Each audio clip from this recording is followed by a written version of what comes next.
All right, seventh grade.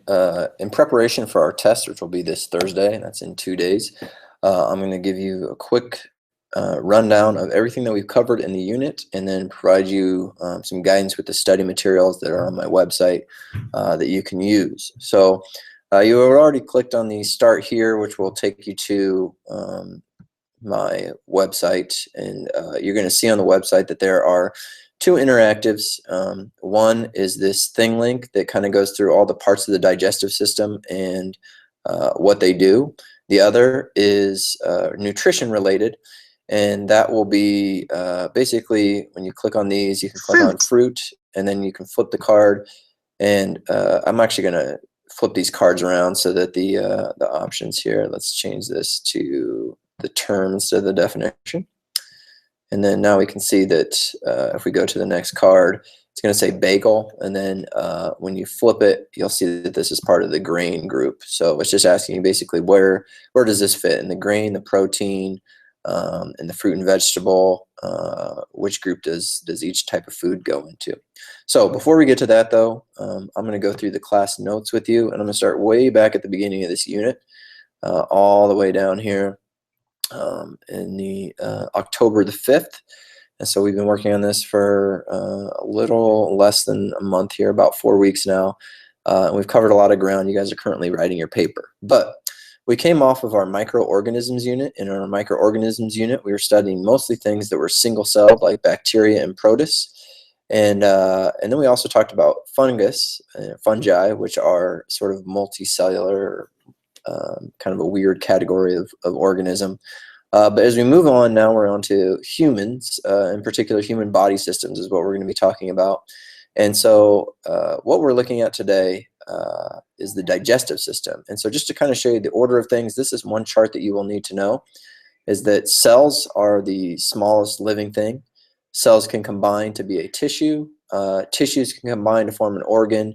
Several organs, which is in the digestive system, will work together to talk with each other, and then they ultimately all form together to form the body.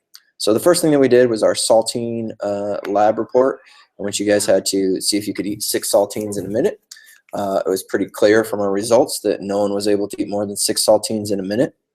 Then we moved on to the different parts of the digestive system, and we started with the teeth, tongue, and saliva, which related to our saltine crackers lab. Then we moved on to kind of the different parts of the digestive system, and we got into the stomach and all these other parts that are up here that are already listed. And so you will need to know all the different parts of the digestive system, from the teeth, tongue, and saliva all the way through the epiglottis, esophagus, stomach, liver, gallbladder, pancreas, small intestine, large intestine, and then how we get rid of the waste as well. So please make sure that you are familiar with all these terms. They are on the class notes. You also have a sheet that reviews all of these different things. Just have one empty cartridge. Thanks. And then after that, you will move on to, after you've familiarized yourself with all those, if you feel comfortable with them, you can move on to the next thing. We also did sort of a mini lab on can your stomach explode from Pop Rocks and Pepsi. And we found that not to be true. One of the reasons is because your stomach can really expand a long ways in doing that. Then we started to get into nutrition after we learned about the different parts of the digestive system.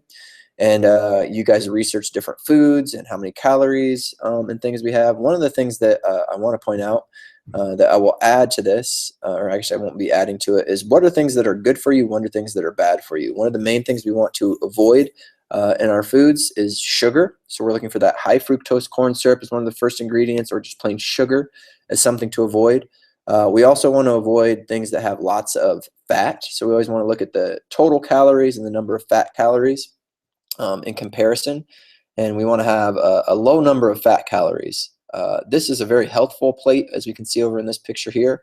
Has lots of color in it, and that was one of the things that we talked about, that lots of fruits and vegetables are a good healthy addition to the meal. Also things that are low in fat.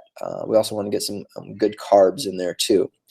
Then we got into some of our research, and there'll be some things about that, but I'll review a little bit more about that tomorrow, into our phone interview, and that brings us to where we are here due to missed days and conferences and different things like that.